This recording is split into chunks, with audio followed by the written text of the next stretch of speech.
Tonight, a question about life or death. Our lives have been totally turned upside down. When someone kills, there's nobody on death row in Nebraska who's innocent. do they deserve to die at the hands of the state? We really don't have to kill people. We're going to keep them safe for many years. Victims' families don't always agree. You can't change him. And so I think it's individuals like him or what the death sentence is for. Last year, state lawmakers ended Nebraska's death penalty. I don't believe that anybody ought to kill anybody for any reason. But enough people signed a petition to put it on hold. There needs to at least be that penalty available in those certain extreme cases. This November, voters will have the final say. Even if Nebraska voters decide to bring back the death penalty, we're still not going to have a death penalty, because we can't get to drugs. For the next half hour, the death penalty has not actually been used since I was 5 years old, so it's something we need to get rid of. A WOWT 6 News special. Brian Mastre reports Nebraska's death penalty, dead or alive. Good evening. We're coming to you tonight from the Tecumseh State Prison. There are 10 men beyond the razor wire inside those walls here on Nebraska's death row. Carrie Dean Moore, who killed 2 Omaha cab drivers in 1979, has been here the longest. He's still in there. It's been 19 years since Nebraska's last execution, and 3 weeks from tonight, voters head to the polls to decide their fates. They could end up with life in prison, or they could stay with the death penalty, death by lethal injection. Tonight, we talk to people with different vantage points, viewpoints on capital punishment. We begin with the families and those whose lives have been turned upside down by a killer. Please help me welcome Ms. Terry Roberts.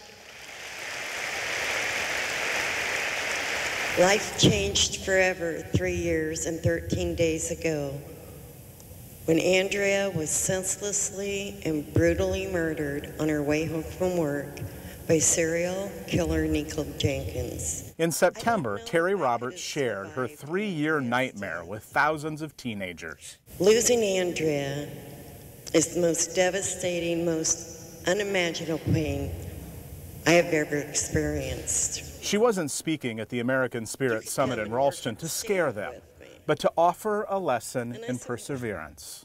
There's going to be setbacks and losses in your lives. Some will be devastating losses, but it's how you deal with those losses that I feel is important. It is my faith that gives me the strength and the courage to accept things for what they are. We were overwhelmed with... Valita Glasgow never met Terry Roberts until they crossed paths at the Douglas County Courthouse. If I could go back and change that day, I would take my son to the laundromat with me instead of us kissing for the last time and telling each other we love each other. I just never thought that that would be the last time that we said we love each other. Her son, Curtis Bradford, and Terry Roberts' daughter, Andrea Kruger, were murdered by Nico Jenkins, 2 of his 4 victims in a 10-day killing spree in 2013. Well, I just want people to really think about what they're voting for this fall. Mimi Kelly's personal pain goes back to 1985. Her brother, James Tim, who was 26 at the time, was tortured and killed by members of a survivalist cult on a farm in Rulo. James was really a great person, and he got misled and into the cult, but I really thought he would be a minister at some point. He was very, the things that made him the victim were also his great traits. The leader of the cult, Michael Ryan, was sentenced to death. You were okay with it at the time? Yes. Not happy, but I guess if that's the way it's going to be, to just let it go. But with each passing year and each appeal or delay in the case against her brother's killer, Mimi Kelly's personal opposition to the death penalty soon became a public cause. When I started doing about 12 years ago, 13 years ago, I didn't think it would ever come to Nebraska. I just thought, well, it's going to be my standard. I'm going to go to the Capitol every year. They're going to have to listen to me if they're going to talk about James. And so, you know, I figured it was just going to be, that was the way it was going to be. And then it changed. When Nebraska lawmakers abolished the death penalty last year, Other families who had been quietly grieving their loss and assumed capital punishment would always be an option for the most violent offenders realized they needed to give the other side a voice. Nico Jenkins could become the 11th person on Nebraska's death row if it still exists. His death penalty hearing is scheduled 6 days after Election Day. Do we continue to feed them? I have to help clothe the man that killed all these people, including my son, so I don't feel as though that is right. I don't think just locking him up is the answer. Because getting out is going to be horrifying. If he figures out a way out, it's going to be horrifying for a lot of people. Curtis Bradford's mother is on the same page with Andrea Kruger's mother. Nico Jenkins must pay with his life for what he did to their loved ones. He and his sister Erica shot Bradford in the head. There was never a clear reason why. Andrea Kruger died when Nico Jenkins and his uncle jumped out of their car and stormed up to hers, killing her for no apparent reason. What I want to make sure of is that an individual like Nico Jenkins, he's evil. There's not an amount of resources that we could provide him that will ever change him. I mean, he's the one that said he was going to murder if he was let out, and he held true to his word. You can't change him. And so I think it's individuals like him, or what the death sentence is for. It has nothing to do with revenge. Capital punishment is not going to bring my daughter back or any of the other victims. In my mind, it's simply a case of protecting innocent people. Coming up, they found his body lying in the road the next morning. We look back on the history of the death penalty in Nebraska. Some wonder, why hasn't it been used more? You get lost in the words. Ballot confusion, how to make sure the box you check for the election means what you think. I'd written him letters to say, hey, you know, God still loves you. And why one Nebraskan reached out to her brother's killer. When Brian Mastre reports, Nebraska's death penalty, dead or alive, continues.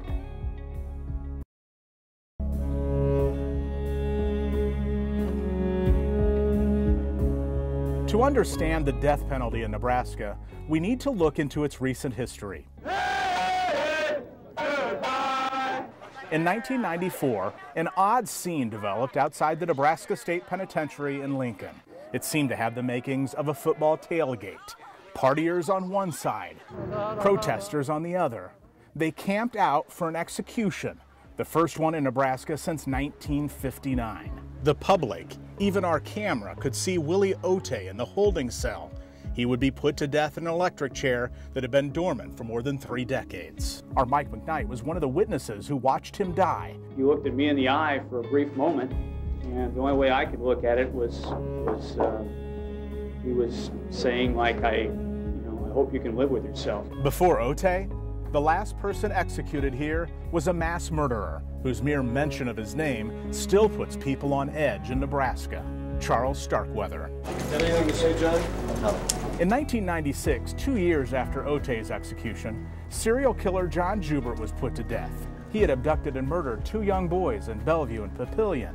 There is no way to ignore that your lawyer's challenge is involved. A year later, Robert Williams, who confessed to killing 3 women in 3 days, died in the electric chair in 1997. Little did we know it would be Nebraska's last execution, even though capital punishment remained a law in the state. It's a just punishment for the most heinous crimes committed by the most depraved criminals. Mr. Chairman and members of the legislature, for years, death penalty supporters watched an annual ritual play out before the Nebraska unicameral. Now, the thing I'm upset about... That's when the state's longest-serving senator from Omaha, Ernie Chambers, who first took office in 1971, would introduce a bill to abolish the death penalty, and every year, senators would reject it. Here's the way I look at it.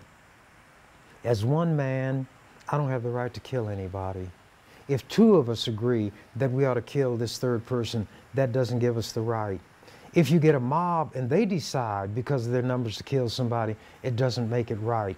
So If you extrapolate from that and come to the state, which is simply an organization of people who have actions taken on their behalf by somebody else, it is no more right for that entity to take a life than it is for me. Twice, in 1979 and in 2015, Senator Chambers' bill to abolish the death penalty passed, but each time a governor vetoed it. Last year, for the first time in his career, Chambers convinced enough senators to override the governor's veto, and like that, the death penalty was no longer in Nebraska. If I could have done it alone, do you think it would have taken 42 years of my life to get it done? Death penalty supporters always knew where Senator Chambers stood, but felt in a conservative state there was little chance he would get his way. Betrayed by the 29 senators who voted with him to override the governor's veto, a number of people went public. I think everybody should have the right to vote. Terry Roberts, whose daughter was murdered by an Omaha spree killer, soon joined the opposition. The death penalty is important to protecting the public safety. Since the veto didn't work, Governor Pete Ricketts spent $200,000 of his own money to help death penalty supporters collect signatures.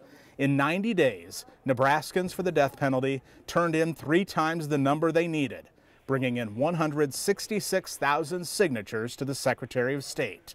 Because they turned in so many, it was enough to get the issue on the ballot and put the law on hold until Election Day. My hope is that our state government will take to heart the voters of Nebraska and their strong vote to keep the death penalty, and that now, rather than throwing in the towel, they'll set about the process of fixing it. Coming up, I bought into that argument that we needed the death penalty to keep Nebraskans safe.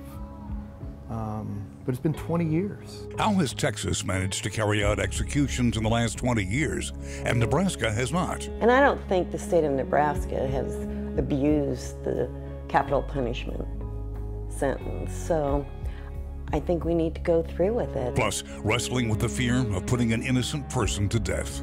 When this WOWT 6 News special, Brian Mastre Reports, returns.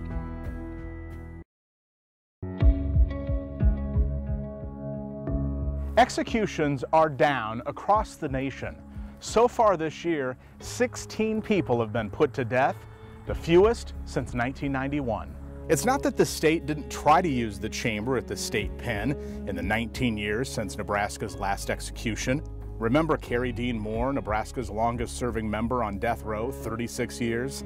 His execution date had been set and then stopped 6 times. In 2008, the Nebraska Supreme Court ruled the state's use of the electric chair was cruel and unusual and unconstitutional.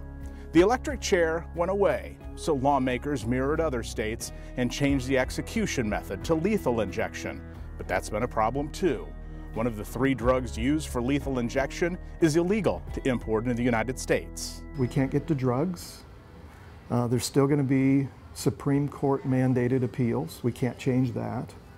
And so it's a broken system. So I think Nebraskans are beginning to focus on that, to say, you know, why do we have the death penalty then if we can't use it?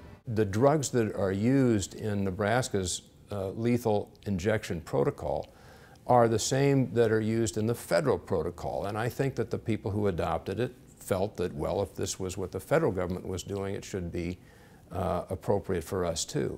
But now it's the federal government itself that is standing in the way of Nebraska obtaining at least one of those drugs. Close to 3,000 people are on death row in the United States. 10 of them here at Tecumseh, Nebraska. California has the most, more than 700. Florida, 400. Texas, 250. But even Texas, the most active death penalty state over the years by a large margin, has slowed down executions. Unlike other states, getting the lethal injection drugs isn't the problem.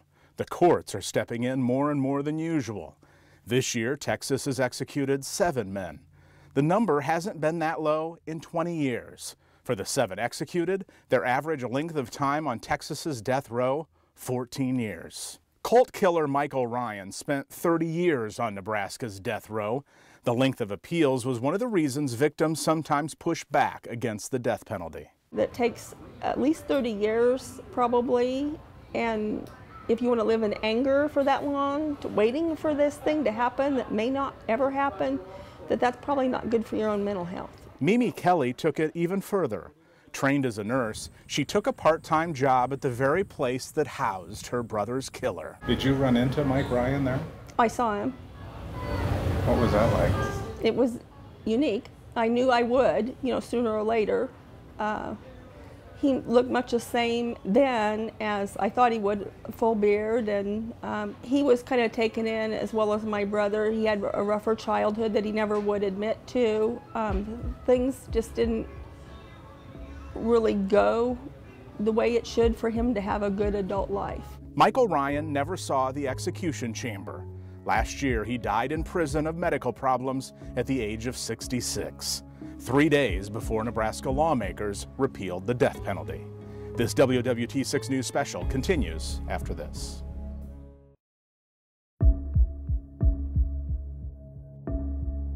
So you've kept this on the fridge? Yep, this is my last Mother's Day card that Andrea made. Terry Roberts' view on justice is for her daughter's killer to pay with his life for what he did. I hope someday I am able to sit down face to face and just tell him what a coward I think he is. She wrote a letter to Nico Jenkins 3 months after her daughter was killed. She never mailed it. If voters keep the death penalty in November, she'll see Jenkins in court the following week when he goes before a death panel. I want the 3-judge panel to know what it was like immediately, what her friends had to go through, what the family had to go through, but most importantly, what her husband and her kids had to go through. Part of myself died with Andrea. You can't help but have that happen to you. But you have to move on. In the years since supporters turned in the petitions, both sides have shared why they believe what they do. It's personal for many of them. That's her 3-year-old and 5-year-old that never got to see their mother after she went to the bank. Vivian Tuttle's daughter, along with 4 others, murdered in 2002 during a botched bank robbery in Norfolk. The killers, all 3 of them, are among the 10 men on Nebraska's death row. Yes, I want these people to have the death penalty. Well, I'm a classic example. Opponents of the death penalty have been just as vocal. Shuja Graham spent 6 years on California's death row. And at that particular time, I thought my life was basically finished. He had been framed. Eventually, a new trial set him free. Nebraska has seen its own mistakes. In the Beatrice 6 case, the system convicted 6 people in the 1985 murder of a Nebraska woman. 23 years later, DNA cleared them. We thought we were sure with the Beatrice 6, and we were wrong. And so if that can happen, then I just don't think it's acceptable for us to do it. The ballot is going to be confusing. No matter what you believe, it's important to know what the words on the ballot mean. The easiest way to think about it that we've told our supporters is, do you want to repeal or retain what the legislature did, which was to do away with the death penalty? In this case, a vote for repeal means you want the death penalty. A vote for retain means you want to do away with the death penalty. Hopefully it'll be this time, but if it's not, we just have to educate more people and go at it again. Whether he gets the death penalty or not, I think our lives are going to be up and down for quite a while. The future of Nebraska's death penalty is in your hands. Should it stay or should it go? We'll find out 3 weeks from tonight on Election Day. Thanks for watching. We'll see you next time.